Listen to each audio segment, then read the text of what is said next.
tracker, you'll see the questions and I can Oh, that's smart.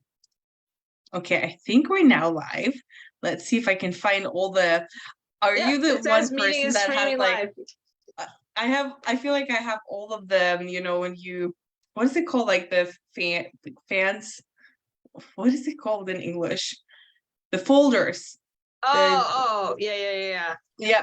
And so today I feel like it's just been crazy. I've had so many open that I've been like, oh my gosh, like what's going on here? But Windows, we call them windows. Are you talking on the computer? Yeah, yes. I am embarrassed to tell you how many I have right now. So yeah, let's not talk about it. But I gotta click through like the 5 different Facebook ones to make sure I'm on the right page that I want, because I'm like, oh, I need to go check that back. I have to go check that back. Actually, it's more like 8 open Facebook. Yeah, so I get it. Okay, but all the more reason to make sure you're safe online. Yeah.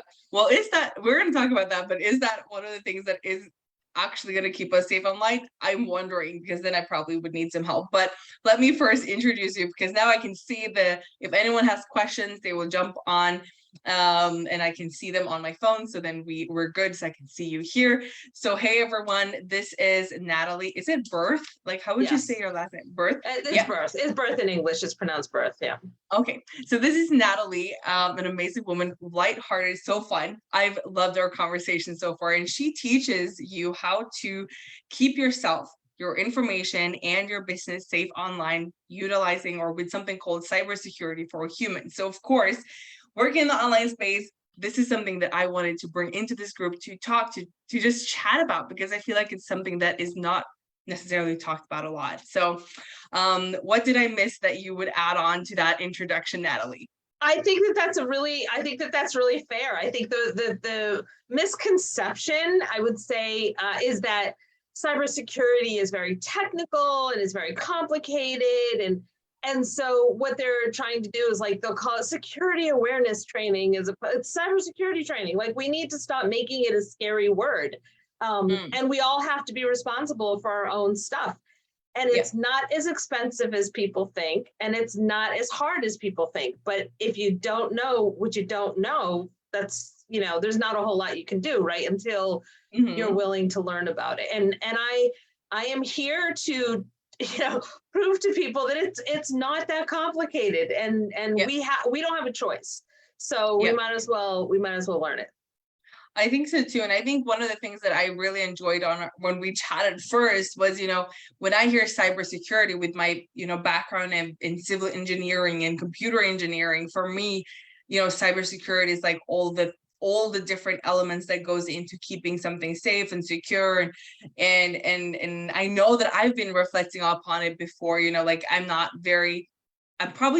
could probably do a lot more things to be more secure, but not really kind of knowing, okay, what do I need? And cybersecurity, like you said, is a big word. And I think a lot of people don't really understand, how does that apply to me? Like, what's the difference between me and the big IT tech company that does cybersecurity, right? Or in Norway, with, like, there's been like a big breach in the what's it called, like the state thing, right? So then there's been a lot about cybersecurity, but it's so hard to kind of comprehend and understand. So if you were to like define cybersecurity for someone that is human, let's just call it someone that is just human. I'll tell you why I called the company. I told you why I called the company Cybersecurity for Humans.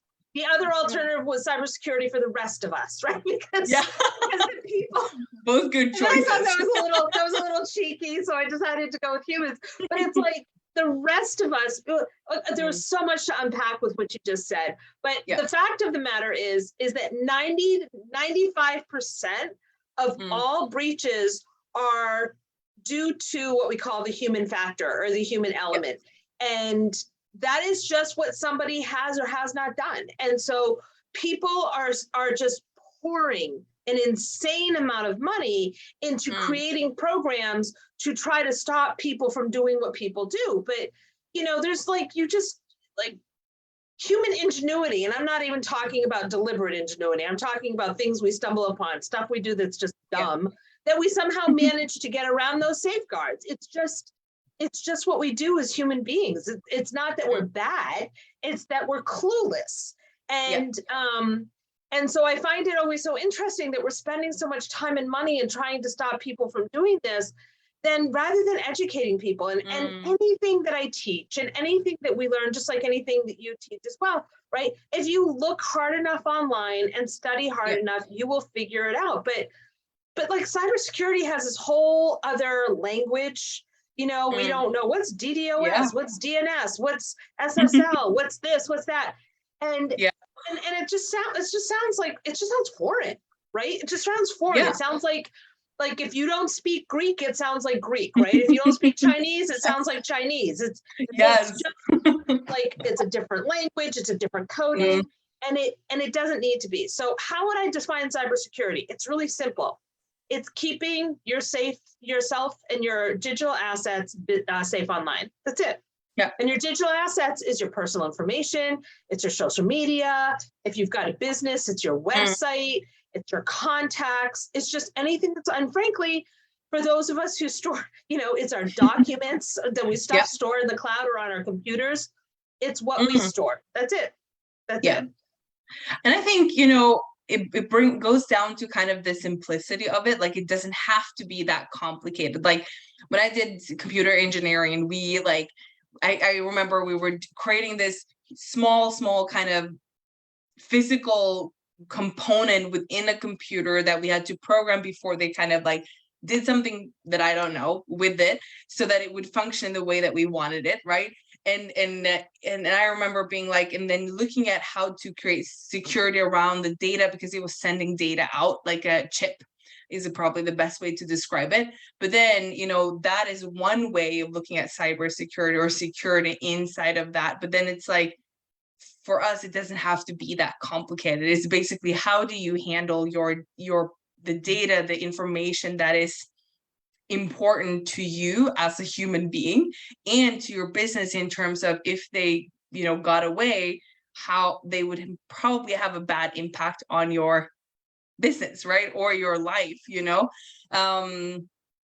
So what do you think? You kind of mentioned, you said, okay, the number one reason for cybersecurity breaches is as humans, we're being human. So what can we do about it? Like, what can we do about being human? Like, how can we become more aware of how we handle these different elements, both personally, but also as a business owner?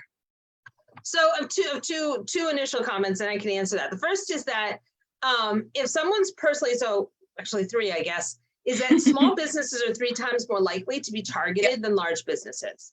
And it's really quite simple, like the reasoning behind it, because large businesses are pouring a lot of money in training and technology to make sure we're safe. And small businesses don't have those kinds of resources. And we've been led to believe, watching the big companies, that it's going to cost. I once had somebody ask, I said to somebody, I was like, how much do you think it's going to cost you? He's like, oh God, at least $5,000. And I was like, yeah, no, like it's less than $500 US a year. And that's if you use a VPN and high-end, other high-end stuff. Like you could get away with doing this for a couple $100 a year. And so the second thing is that when I decided to dive deep into this, because when I realized this was a bigger issue, like for me, it just became really intuitive, and I did my mini thesis on this. Is that hackers, if it's going to take more than 5 to 10 minutes to break into your stuff, they're just going to skip it and move on to the next person, unless they're getting paid. Unless somebody is like, they want to get after you. And so if you've got like a pissed off ex or a pissed off employee, or like, this is a really big issue. It's a really big issue. Because people are like, oh, no big deal. My boyfriend or girlfriend or partner has all of my business partner has all the same passwords and stuff. And to some extent, okay. But like, as soon as you guys break up, like whether it's a business breakup or a personal breakup or whatever, y'all better change all those passwords immediately. But anyway, but in general, like hackers have told me, look, if it's going to take me more than 5 or 10 minutes, it's not worth my time because somebody else is not going to be anywhere near as protected. The thing to know about, basically, so it's like learning to cross the street for the first time. And Yeah. I tell this story. I have my 3 kids, and my youngest is now 15. But when he was about 3, he was about as obstinate as they came. He was super stubborn. And he just decided that he didn't want to learn to cross the street. So he would cross the little street. It was a private lane, but cross the street at my mother's house. And people would, even though it was a small street, people would fly up and down that street in the cars. And, you know, the other ones I could be like, look, we have to cross both ways because I don't want you to get hit. This one didn't care. So I took him out front. He was stubborn. So I took him out front, and my mom had this great little walkway in the front thing. And for an hour and almost an hour and a half, we practiced looking both ways because I can be as stubborn as him because he got it from somebody. And I love that. And, you know, like he had to learn the importance and why. And there was a lot of conversations about what happens. And, you know, it's amazing how many questions a 3-year-old can ask. But when and I am pleased to say at 15, he has not yet been hit by a car. So I think that worked. But the important thing is that, right, it's these little habits that it's our executive function. It needs to become second nature. Hey, I got an email. I don't know who it's from. I automatically check to see if the email address looks great, right? If it says it's from Anja, and then I go through and I look back and I kind of dig deep and it says .cu. .cu is Cuba. Cuba's got a lot of connections with Russia or wherever the deal is, or NK, North Korea, or whatever the deal is, right?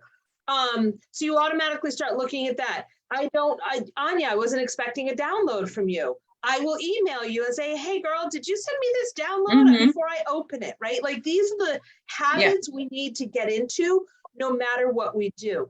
And is it a good idea to download this game? Like, I hate to say it, like games are fun on your phone, but a huge number of them are just there to steal your information.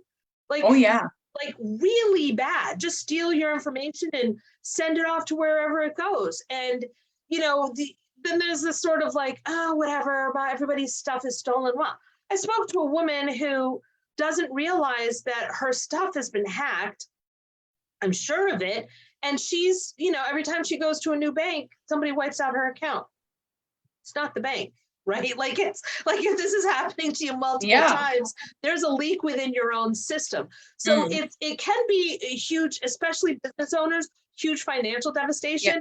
But this is as important as, like, you know, you need to have an accountant. Even if you do your own taxes, you need to have somebody who you know you're going to go to, right? You need to have a lawyer. And even if you don't need a lawyer quite yet, you need to know where you're going to go to one. You need cybersecurity. It's just, it needs to be something that you put in business insurance, bank account, cybersecurity. Like it needs to be on that list of things that we automatically do. And the habits that we have to do. So, you know, it's a lot of little things. Like if you told me, give me a business, and I'll tell you what to look for. But it's a lot of little tedious stuff. And I think for a lot of people, we're like afraid to have to go, God, am I going to do this wrong? Is things complicated?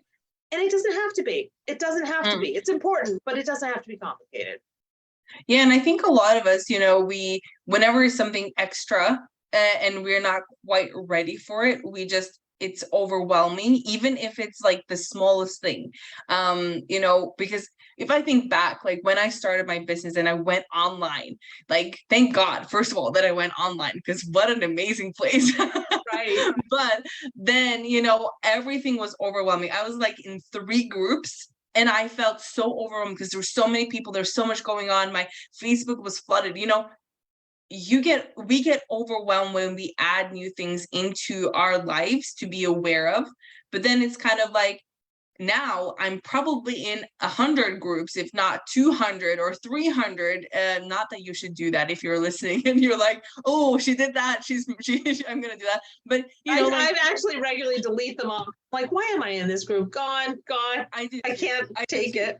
But you know, it's understanding, you know, like, okay, I might have to set aside 10 minutes every day for 2 weeks to just learn one small thing and implement it. It's not about, I'm going to do it all in one day, because I think one of the things that I really like about what you know, the reason why we have breaches is because basically we're not aware of what we're doing. So when we're changing these small habits that should pop into your brain, it needs to be something that is not, I'm going to do one day, but maybe smaller portions and implement. Because if you're like implementing small things, it's a lot easier, first of all, especially if you know what to do. So, like, then it's just kind of like, okay, I'm going to implement this one thing and I'm going to check it. I think one of the things that I learned from one of my friends, and when we chatted last time, I was like, I need to get back on using that. That was very smart, like utilizing different tools that are online to protect your password, to protect different things in your, access to different parts of your accounts, and changing your password regularly, like set an alarm. Like my husband, he's really good at that. And I remember one time I was like, he's like, he has these crazy passwords. And I'm like, no, I can't. Like every time he's like, you can remember this one. This is for my phone. Like it's easy. And I'm always like, no, it's not. Your birthday and the year you were born, or, like that would be easy. I would remember that.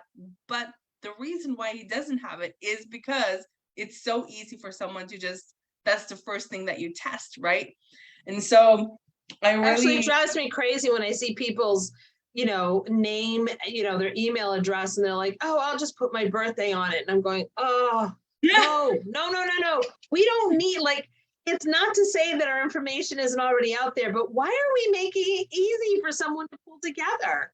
Right? Because you don't know who you managed to piss off for no particular reason. If it's a random scammer, if it's not a scammer, if it's like, a random hacker, they'll look at it. But if for any reason, like anything that's going on, but go ahead. I'm sorry. No, you're good. I like the side talks. Those are the best ones.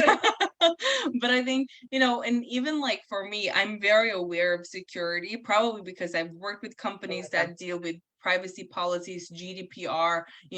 I feel like those awareness pieces for me is pretty strong. But still, after our call last time when we just chatted, I was like, I'm really bad at passwords. Like that is probably my biggest downfall. Let's talk about passwords. What I always say is that if you can remember your password, unless you're some kind of savant who like is great with like complex, randomness. The fact of the matter is, if you can remember your passwords, you're doing it wrong.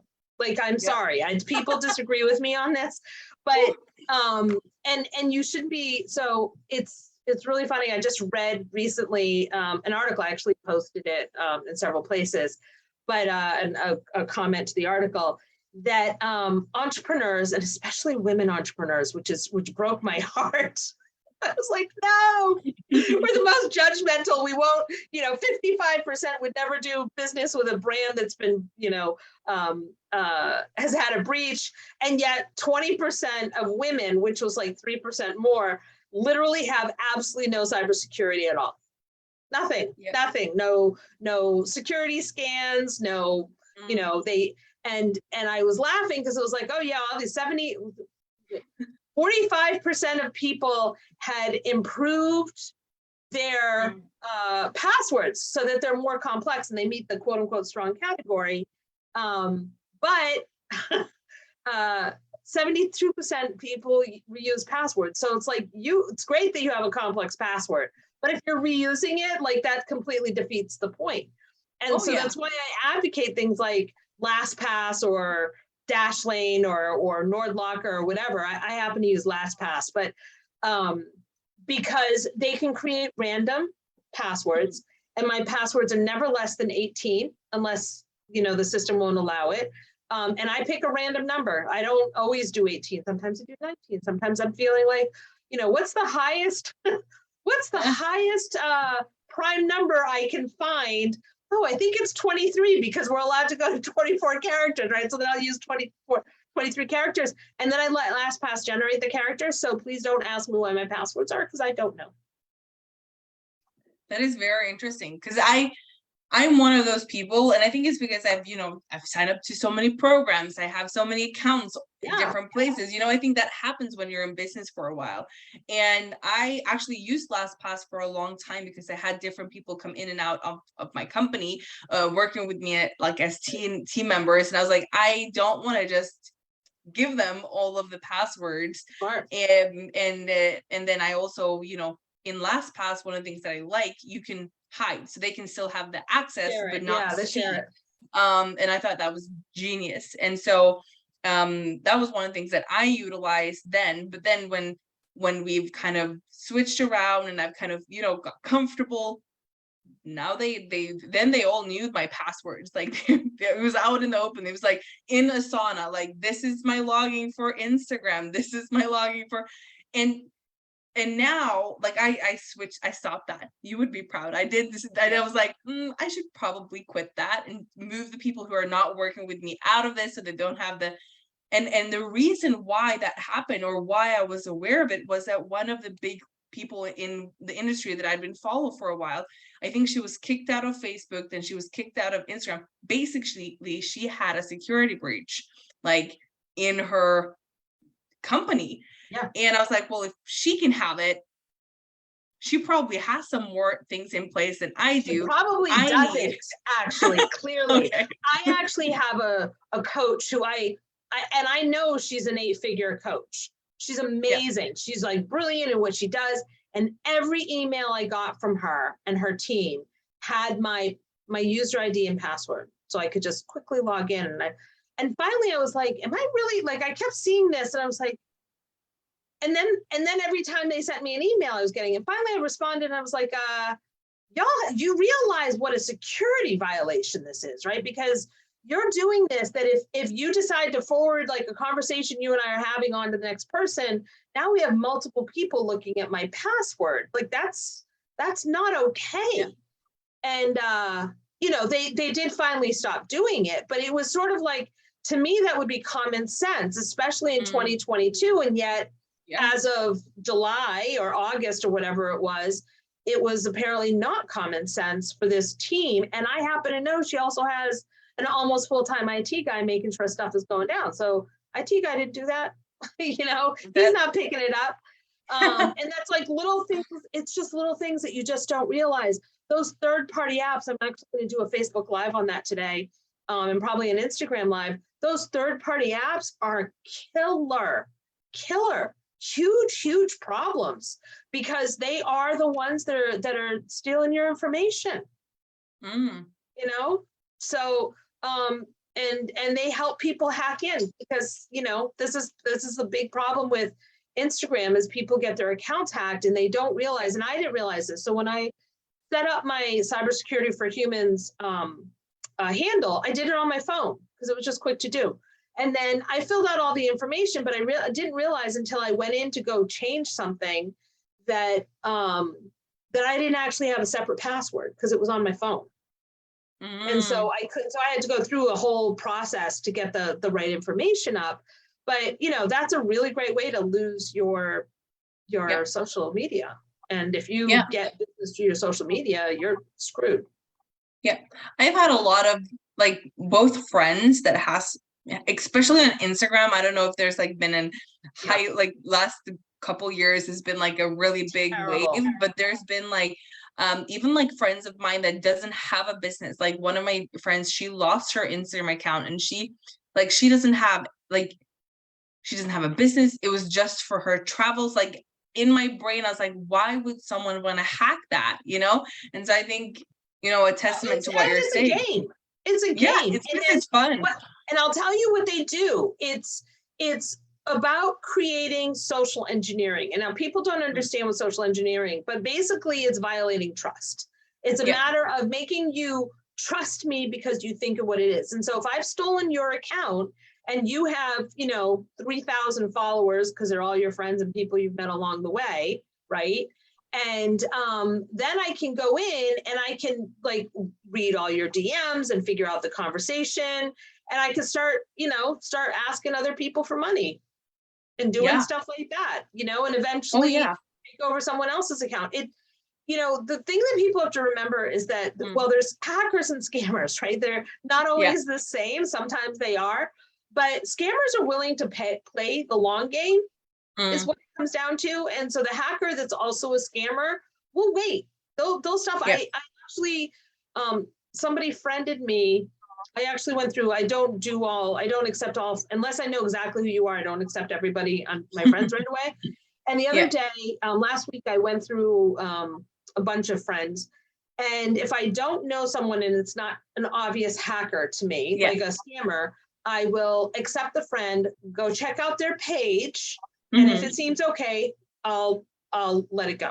One guy called me within 10 minutes and I was like, didn't answer. This is like at 10 o'clock at night, my time. And then he called me again and I was like, yeah, blocked, click. But this other person, I saved him the thing and I was like, this is really weird. He's got 4,700 friends. You cap out at 5,000 on Facebook. Yeah. And it wasn't an obvious thing. And then I went on and I realized there was nothing in his social media. There was only like, I don't know, just a few things over the last like 6 or 7 years. And that to me is really suspicious. Like, how can you have 7,000 friends and only 4 or 6, posts? So obviously I blocked him. I have no reason, like that to me just makes no sense. Why you're not promoting a business? I don't see anything personal about your life, and I can't figure out where you're going. So, we just have to be really careful in how we do that. Scammers are terrible. Yeah. So what would you say, like, what would be like the one thing or the things that as a business owner you would recommend in terms of both being aware, like what should we be aware of? And what are some tips that you could give to online entrepreneurs from that, that to keep themselves safe or learn more about what different things can I do just to start thinking and building my cybersecurity for myself and for my business? So there was an old joke that used to say, the word gullible is not in the dictionary, right? I mean, you know this joke? And of course the word, okay, so but someone who's gullible is going to be like, really? And then go and look it up. But of course the word gullible is, and that's just somebody who believes anything, is, is actually in the dictionary. And so I used to be just very gullible about a whole lot of stuff. I believe almost anything just because I was just always super curious and stuff. And so what I think we all have to do is the exact opposite. We have to question everything every time and everywhere we go, right? Why do you need this information? Is this really worth having? I mean, every time I download an app, I got to figure it out. Is this something that I really need to do? Do I want them to have my information? Yeah. And then, I'm sorry, this is a game. Why do you need my contact information? Like, you don't need that, right? Yeah. Sorry. My dog's been like very high maintenance this whole thing, and now I don't know what he's doing. He wanted to join the live. He was like. And then, as far as like as an online business person, the thing that I would recommend the most, right, is to make sure your passwords are done. Yeah. Always install, always take advantage of multi-factor authentications when they send you either to a third-party app or a code or something like that to your phone or something. Always do that. Just always, but that is actually, there's no point in that if you are using the same user ID and password. And I'm going to tell you that of all the things in cybersecurity that you have to do, the most difficult one is the simplest, and that is getting good passwords. Yeah. And that means learning how to use LastPass. They have a free version. And if you don't want to use the free version because you want to put it, like I have it on my phone and my computer and multiple browsers. So I pay for it, but like we're talking $3 a year, $3 a month. So it's $36 a year, US dollars. And if you do the family version, right, because I've got my kids on it as well, it's $48 a year. Like there's no reason, like that's not expensive to do. Yeah. And it's like, if you're like me, I probably have 300 plus accounts on my phone and my in LastPass, but it automatically goes in there, and then I just store all the information that I need in my LastPass. So and then the one thing I would say, it's the most personal, it's the most complicated, but the most simple is you need to have a really good password, a master password. Because for people who don't know, password management programs You just need the master password, and then they remember everything else. So you don't want a password that says something like Anja is my friend, right? Like that is easy to predict, right? Yeah. If you're saying red sloth socks times match cars, right? Like something goofy, something that makes no sense, and you've got some numbers in there, 8, blah, blah, blah. You know, I have a math equation in mind, but without any of the, you know, plus, minus, times signs. There's just a lot of ways that you can do it. And that is the only thing that I always tell people, you write that down because it's weird, and you put it in a safe. Like mine is literally in my safe. Yeah. And that's it. That's it. And if anything happens to you, you know, these programs have an option where, you know, somebody can access it if you give them permission and stuff like that. But it's worth doing. I'm putting together, I have put together a masterclass that deals with passwords, because it's challenging. Like getting and doing it is challenging, and understanding it is really hard. So I'm very empathetic to it. Yeah, you need to send me those so I can share that with people who might want to join or catch that, because I think for a lot of us, you know, it's taking that first step, you know, like, okay, so for me, I'm probably going to go back, look at my password, because I know I've used the same password for some of my things probably since I was like 12. So that probably needs to change, right? But you know, I know it, but I haven't done anything about it, because my brain is like, then I need to change all of them, and how am I supposed to remember them? But like you said, utilizing a tool like LastPass or anything else, I can actually do that without having to think about why I'm like. Here's the cool thing. LastPass has agreements with a lot of these companies, and they will change your password automatically for you. Not all of them, right? But you know, my suggestion always is like, change the ones that are most important right away. Email, your website, and your banking and stuff like that. That's easy. You're talking maybe 10, 15 accounts. And then as you bump into the other ones, you go through them. You just add them to the thing. And you know, if you realize that you have accounts, like if anybody has a Neopet account, which is apparently a virtual pet community, right? But it's like, it was a big thing with tweens and teens.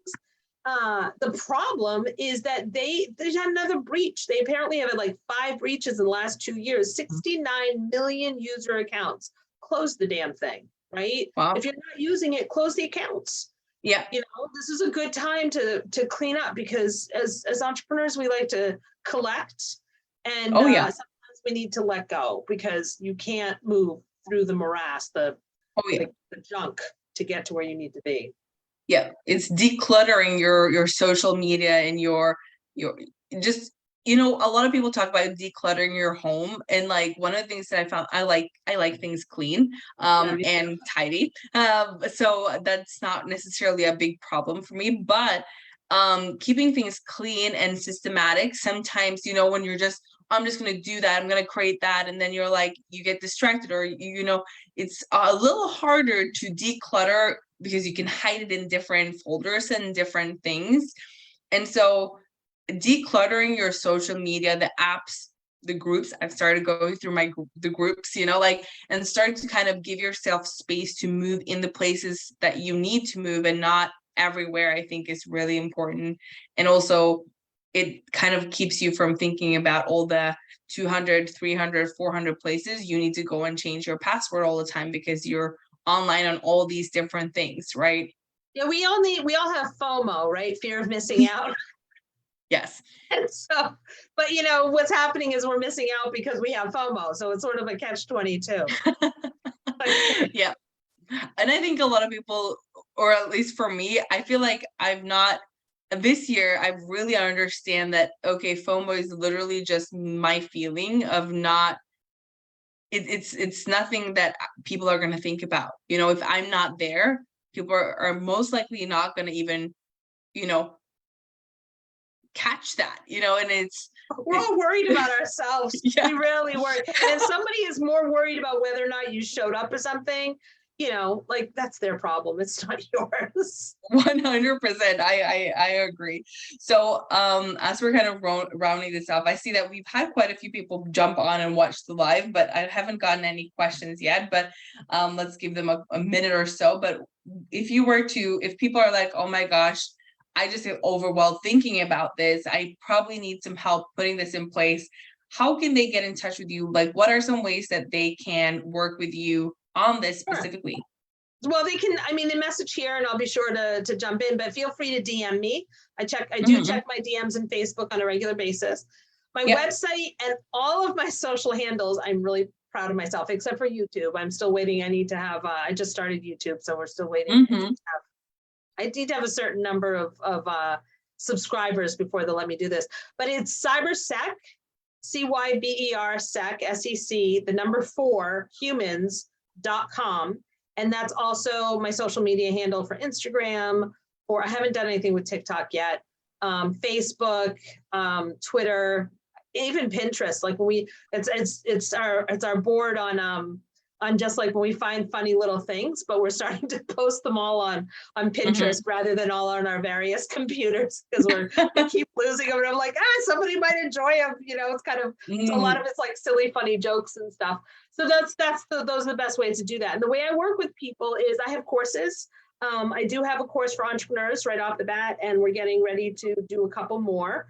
And I also work with people one-on-one. And what that basically looks like is having you skip the entire learning curve, and I tell you exactly what you're going to need to do, and from then you just have to do maintenance. So pretty simple, but it's fun. I enjoy doing it, and people are really relieved because they're like, wow, this is it, right? I've got my little checklist of what they need to do. Perfect. So hopefully maybe you can send me those and I'll post them in the comments so that they can very easily make it easy for you guys. So if you're like, cybersecurity, I need that, I'm gonna jump in and pop that in the comments. And what I do on my social media is I will tell people about breaches, because nobody talks about them. Like, hey, there's been a breach here. This is what was stolen, and this is, if you participate, this is what you need to do. Like I just told you about Neopets, which I didn't even know was a thing, because I was not out. I'm just old enough that like that kind of stuff was not my reality. And but people want to know what the breaches are, and people are hungry for that information. Like they don't want to even understand, because those articles are like tedious. Oh my gosh, well, you don't need to know that Sparkly is the one from North Korea, is the one that tried to breach DoorDash successfully, right? Like you don't need to know that kind of stuff, but you want to know as a DoorDash user, like, what do I need to do? Change your password and your user ID if you can. So basically on your social media, you share what people need to do when there's breaches in specific companies or things that you might use as an entrepreneur or just personally. And then your courses teach them the skills on how to implement and what to do to keep the cyber, like actually be secure in the online world. And then provides an overall context. So the breaches are that's exactly right. And then the website, and then on YouTube, I'm starting to post not only the discussions like this that I have, but also things like how to update your browser. I've got to do one on how to clean off the cookies, just so it's all in one place. Perfect. So, then you have multiple places to go to look for both information and knowledge, and working with you one-on-one, you kind of skip the line on all of that and you get it done fairly quickly, I would guess. And it's a one-off shot. It's not like I'm going to charge thousands and thousands of dollars that last 6 months. That's for the membership program that we'll be launching in a couple of weeks, and it's not going to be thousands of dollars. It's it'll just be I don't know what the exact prices are, but there'll also be a huge a discount because we're launching it. But so we're trying to, and that would also keep you really updated on what's going on. Yeah, awesome. So you'll send me all the details. I'll post them here so people can know exactly where to get to. And thank you so much for this conversation. Let's call that a conversation about cybersecurity, something that I truly believe we need to have even more frequently as online entrepreneurs, and dare to actually, like you said, say the word cybersecurity, being able to stand in that and think about, okay, how is this related to me and my business, right? So thank you so much. Thank you. Okay.